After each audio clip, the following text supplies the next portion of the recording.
Hello everyone, स्वागत है आपके अपने ही चैनल पॉसिबल विथ नवीन में। दोस्तों, आज हम लोग बात करेंगे भारत के भूगोल के बारे में, जिसमें हम लोग डिस्कस करेंगे इसकी सामान्य जानकारी के बारे में। तो इस टॉपिक में आपको भारत से संबंधित जितने भी परीक्षाओं में, चाहे एसएससी हो, रेलवे हो, और भी एग्ज़ाम्स है, पीसीएस हो, उनमें जो भारत की सामान्य जानकारी से संबंधित जो प्रश्न पूछे जाते हैं, उन सारे प्रश्नों को हम इसमें कवर करेंगे। तो अगर आप इस वीडियो को पूरा देखते हैं तो आपको भारत की जानकारी, जो भारत का भूगोल है, ये टॉपिक से आपकी सामान्य जानकारी से रिलेटेड जितने भी प्रश्न जो एग्ज़ाम में पूछे जाते हैं, वे सारे के सारे क्वेश्चन आपको कॉन्सेप्ट के साथ हल हो जाएंगे। तो चलिए हम लोग इसको एक एक करके डिस्कस करते हैं और इसको पढ़ते चलते हैं। तो देखिए, कहता है कि भारत जो है वो एशिया महाद्वीप में अवस्थित एक दक्षिण एशियाई देश है। कहता है कि देखिए, भारत पहले कहाँ स्थित है, तो भारत जो है एशिया महाद्वीप में स्थित है। और कैसा है एशिया महाद्वीप में भी भारत का लोकेशन कैसा है, तो दक्षिण एशियाई, यानी दक्षिण साइड में, एशिया महाद्वीप में भी दक्षिण साइड में भारत का लोकेशन है। तो चलिए इसको आगे देखते हैं। कहता है कि भारत की आकृति लगभग चतुष्कोणीय है, यानी चतुष्कोण जैसा है। और कहता है कि अक्षांशीय विस्तार के दृष्टिकोण से भारत उत्तरी गोलार्ध में है, और देशांतरीय विस्तार के दृष्टिकोण से भारत पूर्वी गोलार्ध में है। तो चलिए इसको पहले समझते हैं हम लोग। ये देखिए मैप, तो मैप में देखिए इसको हम लोग समझते हैं कि यहाँ पे देखिए, ये हो गया विषुवत रेखा, ये आपका विषुवत रेखा हो गया, और ये हो गया प्रधान मध्याह्न रेखा। ठीक है, ये हो गया विषुवत रेखा, ये हो गया प्रधान मध्याह्न रेखा। अब कोई भी नक्शा रहता है तो उस नक्शे का ऊपर का पार्ट जो रहता है वो उत्तर रहता है, नीचे का पार्ट दक्षिण रहता है। यानी ये हो गया उत्तर और ये हो गया दक्षिण, ये पूरब और ये पश्चिम। तो देखिए अब लोकेशन देखते हैं भारत को। हमारा भारत ये रहा। तो अब भारत का जो लोकेशन है, ये पहला कैसा हो गया, ये इससे इधर है तो उत्तरी गोलार्ध में हो गया, और ये पश्चिम और ये पूरब है तो इधर ये हो गया पूर्वी गोलार्ध में हो गया। तो भारत का लोकेशन जो है वो उत्तरी गोलार्ध में उत्तर पश्चिम में है। कहाँ पे है, तो उत्तर पूरब में है। उत्तर पूरब में भारत का लोकेशन है। चलिए अब नेक्स्ट देखते हैं।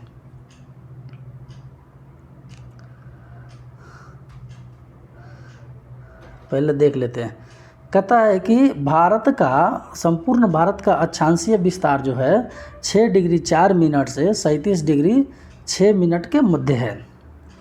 फिर कहता है कि भारत की मुख्य भूमि का अक्षांशीय विस्तार 8 डिग्री 4 मिनट से 37 डिग्री 6 मिनट के मध्य स्थित है। यानी अक्षांशीय विस्तार इसका मुख्य भूमि का कितना है, तो 8 डिग्री 4 मिनट से 37 डिग्री 6 मिनट के मध्य स्थित है। फिर कहता है कि संपूर्ण भारत का देशांतरीय विस्तार जो है वो 68 डिग्री 7 मिनट से 97 डिग्री 25 मिनट पूर्वी देशांतर के बीच स्थित है।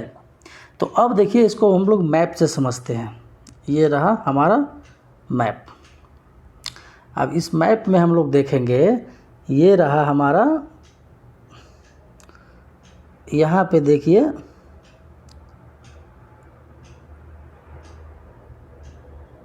इसको, देखिए ये वाला पोर्शन को, तो ये 8 डिग्री 4 इंच है जो मुख्य भूमि है। 8 डिग्री 4 मिनट से कहाँ तक है, यहाँ देखिए, 37 डिग्री 6 मिनट तक।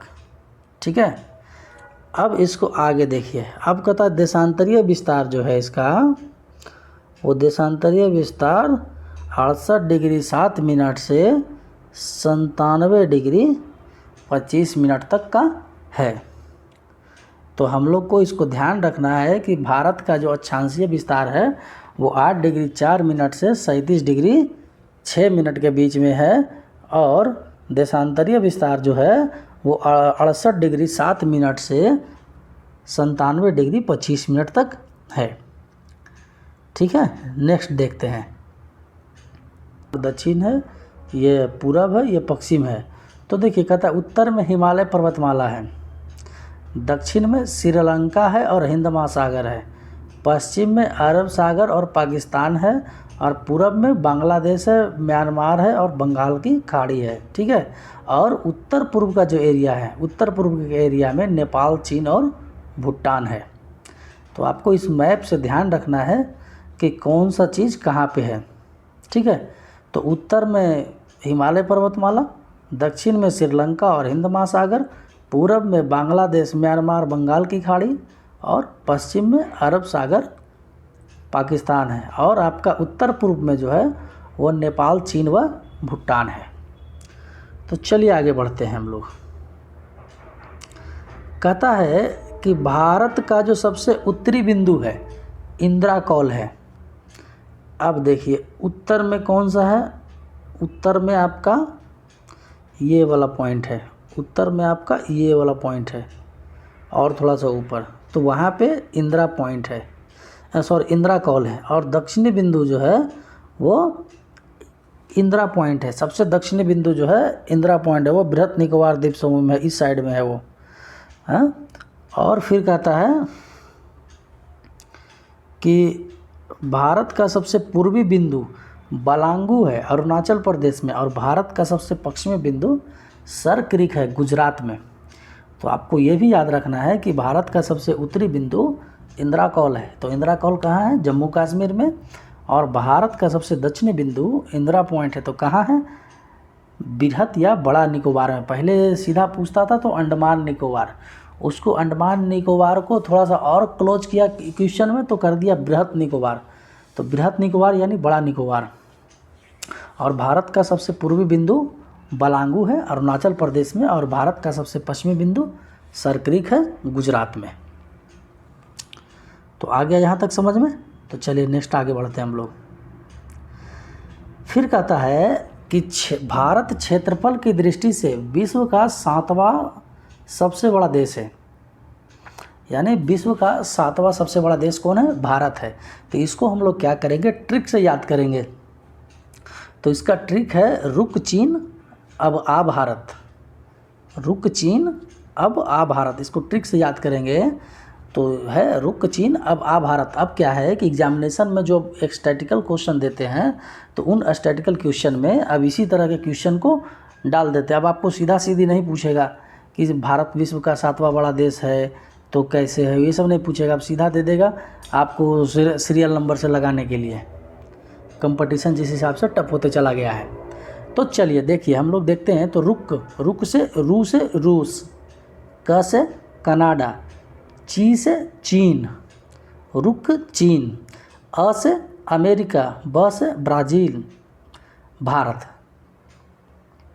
भारत से भारत। ठीक है, तो इसको ट्रिक से कैसे याद करेंगे कि रुक चीन अब आ भारत। ठीक है, तो रू से रूस, क से कनाडा, चीन से चीन हो गया, अ से अमेरिका, ब से ब्राज़ील और भारत से भारत। ठीक है, अब दूसरा कहता है, आगे देखिए। कहता है कि भारत का जो क्षेत्रफल है,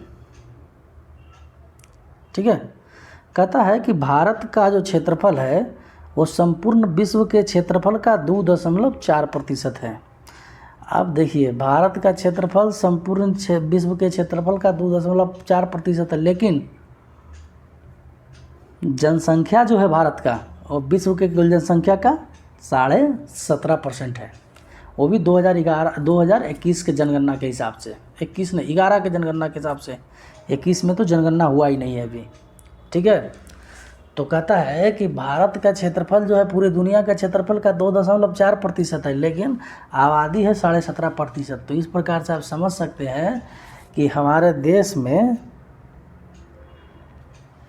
संतुलन कितना बिगड़ा हुआ है। ज़मीन है 2.42%, आबादी है 17.5%। अब कहता है कि भारत का कुल क्षेत्रफल 32,87,263 वर्ग किलोमीटर है। इतना बड़ा आबादी है, 32,87,263 वर्ग किलोमीटर। तो जब हम उसको उत्तर से दक्षिण की ओर नापेंगे तो देखिए कहता है, यहाँ पे कहाँ गया मैप, हाँ अब देखिए कहता है कि जब इसको हम यहाँ से यहाँ नापेंगे तो यहाँ से यहाँ में इसकी जो कुल लंबाई है वह 3214 है, और जब हम इसको यहाँ पश्चिम से पूरब नापेंगे तो यहाँ से इसकी कुल लंबाई 2933 है। तो ध्यान रखेंगे। फिर कहता है कि भारत के स्थल सीमा की लंबाई 15,200 किलोमीटर है। टोटल स्थल सीमा की लंबाई 15,200 किलोमीटर है। कहता भारत के तटीय भाग की लंबाई 7516.6 किलोमीटर है। और फिर कहता मुख्य भूमि के तटीय भाग की लंबाई 6100 किलोमीटर है। अगर खाली मुख्य भूमि जहाँ से भारत का शुरू होता है ज़मीन वहाँ से देखेंगे तो 6100 किलोमीटर है, लेकिन अगर पूरा देखेंगे टोटल देखेंगे तो 7516 किलोमीटर है। फिर कहता है कि भारत के 7 पड़ोसी देशों के साथ सीमा लगती है। भारत के जो 7 पड़ोसी देश हैं उनके साथ भारत की सीमा लगती है। तो उसमें सबसे पहला जो पड़ोसी देश है बांग्लादेश, इसके साथ भारत की सीमा सबसे लंबी है जो 4096.7 किलोमीटर है। यानी क्वेश्चन अगर पूछ दिया जाएगा कि भारत किस देश के साथ सबसे लंबी सीमा साझा करती है तो वो देश है बांग्लादेश। तो ये तो पूछता ही है, साथ में एग्जामिनेशन में आपको पूछेगा कि भारत के कौन कौन से राज्य जो हैं वो बांग्लादेश के साथ सीमा स्पर्श करते हैं, सीमा से सटते हैं उसको। तो देखिए ये सब क्वेश्चन आपको ट्रिक से पूछेगा, तो आपको जब तक ट्रिक नहीं रहेगा तो आपको याद नहीं होगा। तो देखिए चलिए याद करते हैं। कहता है कि बांग्लादेश से सटने वाले भारत के राज्य, तो इसका ट्रिक है मित्र पश्चिम में आसमान। इसको ट्रिक से याद करेंगे, मित्र पश्चिम में आसमान। तो यहाँ मी से हो गया मिजोरम, त्र से हो गया त्रिपुरा, पश्चिम से हो गया पश्चिम बंगाल, और में से हो गया मेघालय, आसमान से हो गया असम। तो बांग्लादेश की सीमा को स्पर्श करने वाले भारतीय राज्यों में आपको ध्यान रखना है कि मी से मिजोरम, त्र से त्रिपुरा, पश्चिम से पश्चिम बंगाल, और में से मेघालय, और आसमान से असम। तो अगर इन सभी को अगर आप ट्रिक वाइज याद करेंगे तभी आप एग्जामिनेशन में सही आंसर टिक कर पाएंगे। अगर आप बिना ट्रिक के याद करने का सोच रहे हैं तो वैसी स्थिति में एग्जामिनेशन में जाते जाते आप कंफ्यूज हो जाएंगे कि कौन सा है कौन सा नहीं है। चलिए नेक्स्ट देखते हैं। कहता है कि थोड़ा बड़ा कर लेते हैं। कहता है कि दूसरा नंबर पे जो है वो चीन है, जिसके साथ भारत की जो सीमा है वो सबसे बड़ी है। तो इसके साथ है 3488 किलोमीटर की सीमा भारत टच करता है। तो इसका ट्रिक है अरुण उसी जही। अरुण उसी जही, तो अरुण से हो गया अरुणाचल प्रदेश, ऊ से हो गया उत्तराखंड, सी से हो गया सिक्किम, ज से जम्मू कश्मीर, ही से हिमाचल प्रदेश। तो चीन जो है वो सेकंड नंबर पे है भारत के साथ सीमा साझा करने में। तो इसको ट्रिक से हम लोग याद रखेंगे, अरुण उसी जही। तो अरुण से हो गया अरुणाचल प्रदेश, ऊ से हो गया उत्तराखंड, सी से हो गया सिक्किम, और ज से हो गया जम्मू कश्मीर, और ही से हो गया हिमाचल प्रदेश। तो इस तरह से याद कर देंगे। इसमें आपको 2 तरह से क्वेश्चन पूछेगा। इसमें पहला क्या पूछेगा, पहला क्वेश्चन जब 3 गो अलग अलग स्टेट का नाम दे देगा और एक नाम देगा जो इससे टच करता है उसको, फिर कहेगा कि खोजिए इसमें कि कौन है जो टच करने वाला है। फिर इसमें क्या कर, दूसरा जो क्वेश्चन पूछने का पैटर्न है उसमें पूछेगा कि 3 गो इसी से दे देगा। मान लो अरुणाचल प्रदेश, उत्तराखंड और सिक्किम दे देगा, कोई एक दूसरा राज्य दे देगा, और कहेगा कि इनमें से कौन सा राज्य जो है चीन के साथ सीमा नहीं बनाती है। तो 2 तरह से क्वेश्चन इसमें पूछेगा। लेकिन अगर आपको इसका ट्रिक याद नहीं रहेगा, इसको याद करने का तरीका नहीं रहेगा, तो आप वहाँ पे कंफ्यूज हो जाएंगे और गलत मार के आएंगे। और कंपटीशन इतना टफ है कि एक एक पॉइंट का वैल्यू है, 0.25 का वैल्यू है। इसमें कितनों का रिजल्ट होता है और कितनों का रिजल्ट नहीं होता है, तो आपको ध्यान से पढ़ना है। नेक्स्ट कहता है कि पाकिस्तान जो है वो तीसरे नंबर पे है।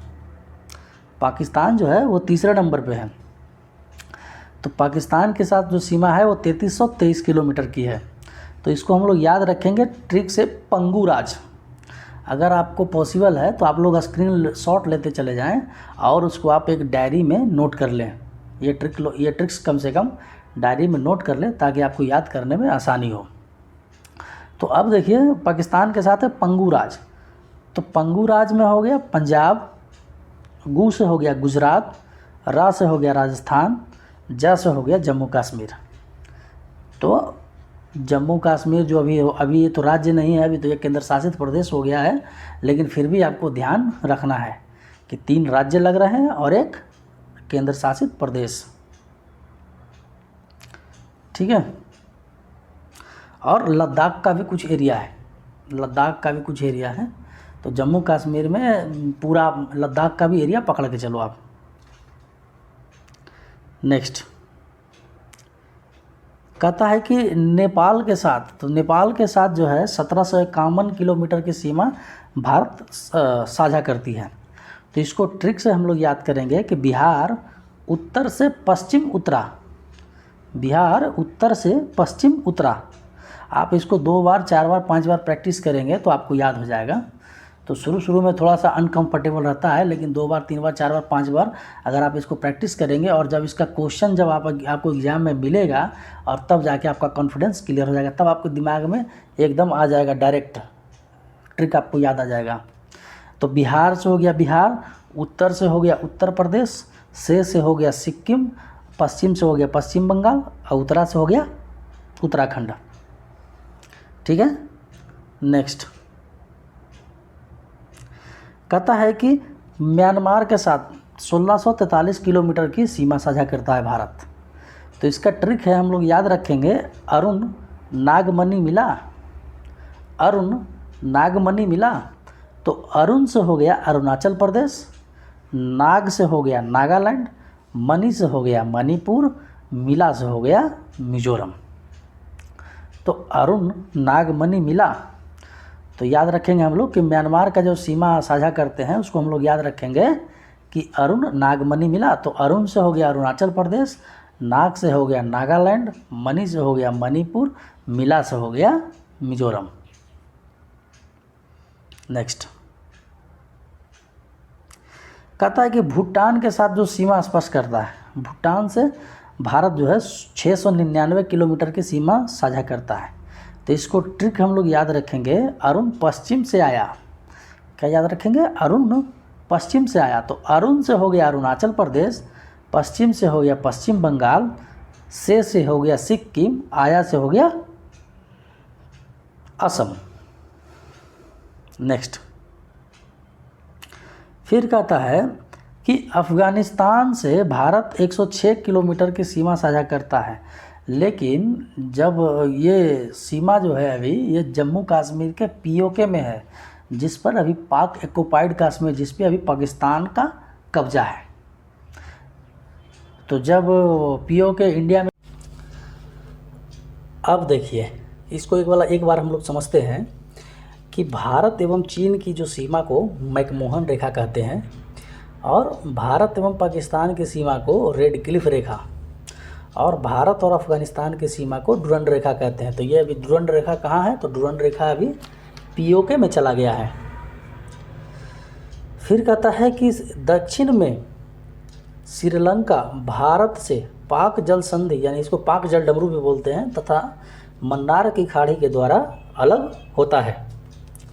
अब देखिए कहता है कि भारत का मानक समय इलाहाबाद के निकट नैनी से गुजरने वाली 82.5 डिग्री पूर्वी देशांतर रेखा को माना गया है। और ये मानक समय वही होता है जिससे समय का निर्धारण होता है। किसी भी देश का समय का निर्धारण वहाँ के देशांतर रेखा से होता है। तो भारत में जो समय का निर्धारण के लिए जो मानक माना गया है वो माना गया है 82.5 डिग्री पूर्वी देशांतर रेखा को। अब देखिए ये देशांतर रेखा जो है हमारे देश की, वो जो मेन जो ग्रीनविच मीन टाइम है जो इंग्लैंड में है, वहाँ से 5.5 घंटा आगे है। यानी हम लोग इंग्लैंड के टाइम से 5.5 घंटा आगे चल रहे हैं। नेक्स्ट देखते हैं, कहता है कि कर्क रेखा भारत के 8 राज्यों से होकर गुजरती है। कर्क रेखा भारत के 8 राज्यों से होकर गुजरती है। तो इसको हम लोग देखेंगे। इसका ट्रिक जो है हम लोग याद रखेंगे, मित्र पर गमछा झार।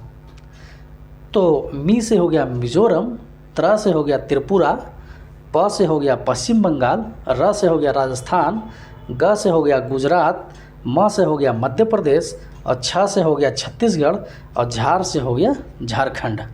तो जब तक इसको आप ट्रिक के रूप में याद नहीं रखेंगे तब तक इसको याद करना बहुत मुश्किल है। तो देखिए, कर्क रेखा जो है लगभग भारत के एकदम बीचों बीच से गुजरती है। भारत को उत्तर भारत और दक्षिण भारत में लगभग बीचों बीच से 2 भागों में बांटते हुए गुजरती है।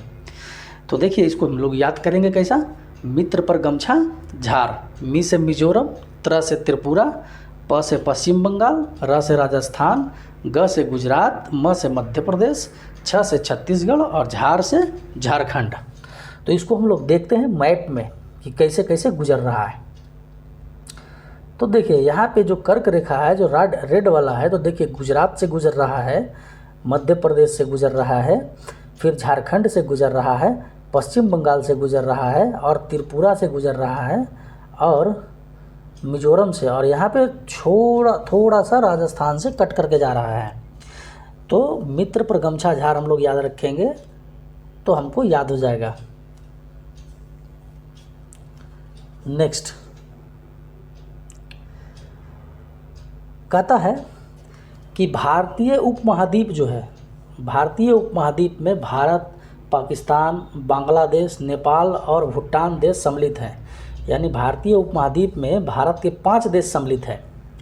तो वो देश कौन कौन से हैं? तो वो देश हैं भारत है, पाकिस्तान है, बांग्लादेश है, नेपाल है और भूटान है। फिर कहता है कि सर्वाधिक राज्यों की सीमाओं से लगा राज्य उत्तर प्रदेश है। यानी हमारे देश में जिस राज्य की सीमा सबसे ज़्यादा राज्यों से लगी है वो राज्य है उत्तर प्रदेश, और इसकी सीमा 8 राज्यों से लगती है। ये सब सीधा सीधा क्वेश्चन आपको पूछा जाएगा, सीधा सीधा पूछ लेता है। फिर कहता है कि भारतीय राज्यों में गुजरात राज्य की तट रेखा सर्वाधिक लंबी है। तो यानी इसका जो तट रेखा है वो 1663 किलोमीटर की है, 1663 किलोमीटर की भारतीय है। और अगर ये पूरा ओवरऑल में देखा जाए, पूरा ओवरऑल इंडिया में देखा जाए तो गुजरात है। लेकिन अगर पूछ दिया जाए, आपको कंफ्यूज करने के लिए पूछेगा कि दक्षिण भारत में, तो दक्षिण भारत में आंध्र प्रदेश की तट रेखा सबसे लंबी है। फिर कहता है कि 3 और बांग्लादेश से घिरा राज्य त्रिपुरा है। यहाँ पे देखिए, आप मैप से देखिए, आपको समझ में आ जाएगा। यहाँ पे देखिए, ये यहाँ कहाँ गया, ये जो पूरा है ये बांग्लादेश का एरिया है। तो इधर से भी घिरा हुआ है, इधर से भी घिरा हुआ है, इधर से भी घिरा हुआ है। तो यानी बांग्लादेश जो है, त्रिपुरा जो है वो तीनों ओर बांग्लादेश से घिरा हुआ है।